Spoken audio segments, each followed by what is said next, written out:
Hello बच्चों, welcome to the gravity of Prashant sir. This is physics faculty on Gurukul Shikshan Sansthan. तो बच्चों, मैं आज आपके लिए एक क्लास 9 और क्लास 11 के लिए बेसिक इक्वेशंस लेकर के आया हूं, जिनको हम लोग लीनियर इक्वेशन या मोशन इक्वेशन ऑफ मोशंस भी कहते हैं। तो बच्चों, इसमें हम लोग सीखेंगे कि किस तरीके से इनको डिराइव किया जाता है, किस तरीके से इन गति के समीकरणों को हम लोग निगमन कर सकते हैं। तो आज की क्लास में सबसे पहले हम आपको बता देते हैं कि हम कौन कौन से राशियों के बारे में, कौन कौन से फिजिकल क्वांटिटीज के बारे में रिलेशन निकालने जा रहे हैं। तो चलिए स्टार्ट करते हैं आज के टॉपिक। तो बच्चों, आज के टॉपिक में सबसे पहले हम लोग एक निमोनिक याद रखेंगे। इस निमोनिक को कहते हैं बच्चों उत्सव।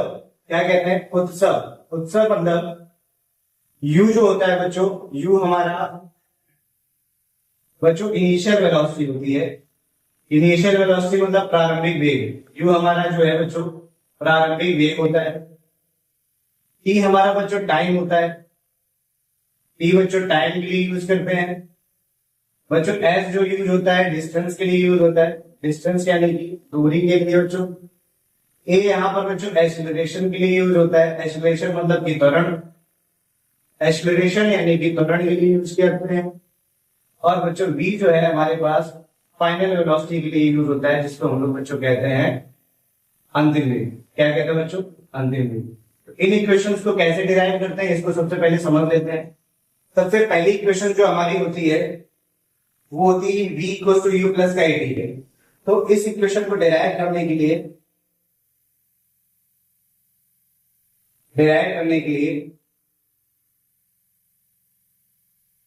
हमें क्या करना पड़ेगा? सबसे पहले हम बच्चों एक्सीलरेशन का फार्मूला लेंगे। किसका फार्मूला लेंगे? एक्सीलरेशन का, त्वरण का। त्वरण क्या होता है बच्चों? चेंज इन वेलोसिटी अपॉन में change in time interval. Change in velocity upon बच्चों change in time interval. Time interval. और इस चेंज इन वेलोसिटी को हम लोग बच्चों डेल्टा टी से रिप्रेजेंट करते हैं, या डेल्टा टी से।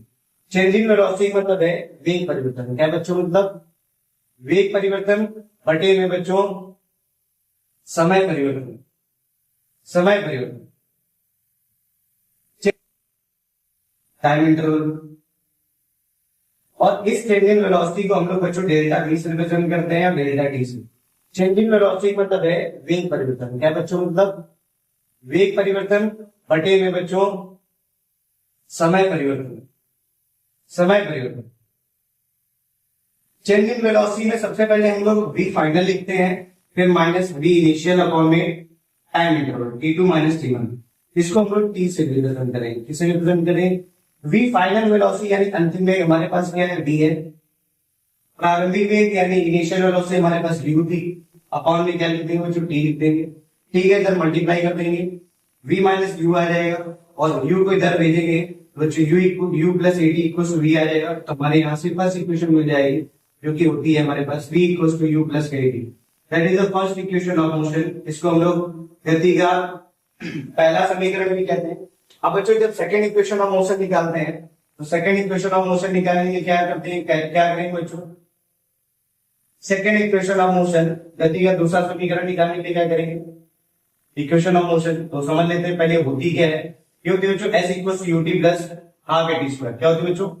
S equal to ut plus half at square. S equal to ut plus half at square में हम लोगों को क्या करना है? सबसे पहले जब कभी भी हम लोग डिस्टेंस निकालते हैं, तो डिस्टेंस निकालने के लिए हमें चाहिए होती है बच्चों एवरेज स्पीड। एवरेज स्पीड यहां पर बच्चों एवरेज वेलोसिटी लेंगे। क्या लेंगे? एवरेज वेलोसिटी इनटू बच्चों टाइम इंटरवल। तो एवरेज वेलोसिटी का फार्मूला क्या होता है बच्चों? एवरेज वेलोसिटी का फार्मूला होता है यहां पर v1 प्लस v2, यानी कि हमारे पास जो इनिशियल वेलोसिटी u और फाइनल वेलोसिटी v को हाफ कर देंगे, 2 से डिवाइड कर देंगे, तो हमारे पास एवरेज। तो बच्चों हमारी सेकंड इक्वेशन ऑफ मोशन में एवरेज वेलोसिटी, तो बच्चों यहाँ पर टाइम क्या लेंगे? t लेंगे। यहाँ पर फर्स्ट इक्वेशन से जो हमारे पास फर्स्ट इक्वेशन थी, फ्रॉम फर्स्ट इक्वेशन से बच्चों b की वैल्यू निकालेंगे। b की वैल्यू क्या होगी बच्चों? u plus eighty. क्या होगी बच्चों? u प्लस एटी पुट कर देंगे, तो हमारे पास यहां पर जो डिस्टेंस आएगी, डिस्टेंस का जो फार्मूला है, इस वाले इक्वेशन में हम लोग डिस्टेंस का फार्मूला रखेंगे। डिस्टेंस का फार्मूला क्या है बच्चों? एस। और एस की जगह पर रखेंगे बच्चों s equal to u bracket में u प्लस एटी अपॉन में बच्चों क्या आएगा यहाँ पर 2 इंटू टाइम टी। ठीक है बच्चों, अब हम लोग क्या करेंगे यहां से इसका टी का पहले u और u को जोड़ देंगे तो 2u हो जाएगा और एटी अपॉन में 2 हो जाएगा।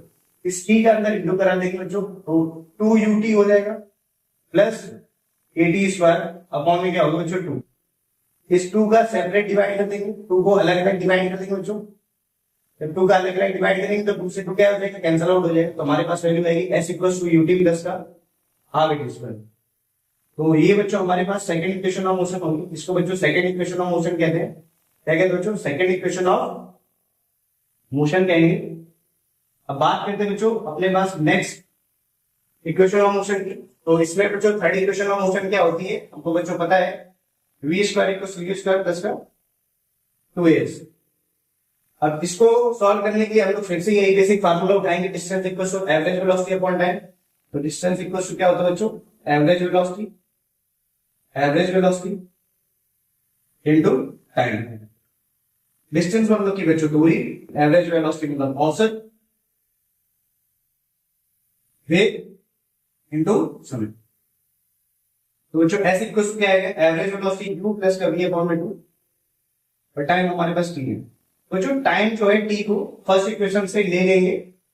ये कहां से आया बच्चों, फर्स्ट इक्वेशन से। फर्स्ट इक्वेशन क्या होती है हमारे पास, v equals to u plus का at। तो फर्स्ट इक्वेशन से अगर t की वैल्यू निकालेंगे तो at को बच्चों यहां रख देंगे, u इधर। जैसे अगर हम फर्स्ट इक्वेशन की बात करें तो फर्स्ट इक्वेशन क्या होती है हमारी, v equals to u plus का at, v minus u equals to at कर लेंगे और t की वैल्यू अगर यहां पर रखें तो v minus u upon a हो जाएगा बच्चों। तो यहां से हम लोग t की वैल्यू निकाल सकते हैं और वो t की वैल्यू क्या होगी, v माइनस u अपॉन में a। तो बच्चों यहां पर पुट कर देंगे आसानी से। जैसे ही पुट करेंगे तो हमारे पास v माइनस u हो जाएगा, अपॉन में क्या आ जाएगा बच्चों, a आ जाएगा। इस 2a को इधर भेज देंगे, v को पहले लिख लेंगे क्योंकि हमको ऐसा दिख रहा है कि इसको हम लोग a प्लस बी और a माइनस बी के फॉर्म में चेंज कर सकते हैं। तो ये a प्लस बी हो जाएगा बच्चों, a माइनस बी हो जाएगा। आप सभी जानते हो बच्चों कि a प्लस बी और a माइनस बी की वैल्यू कितनी होती है बच्चों, a square minus b square होती है। तो यहाँ पर पुट करेंगे तो 2a, यहाँ s भी था अपने पास, यहाँ हो जाएगा b square minus u square. इसको इधर भेज देंगे बच्चों तो u स्क्वायर प्लस का 2as equals to b square हो जाएगा और v स्क्वायर इक्वल्स टू क्या हो जाएगा, u स्क्वायर प्लस 2as। बच्चों ये आपकी थर्ड इक्वेशन ऑफ मोशन हो जाएगी।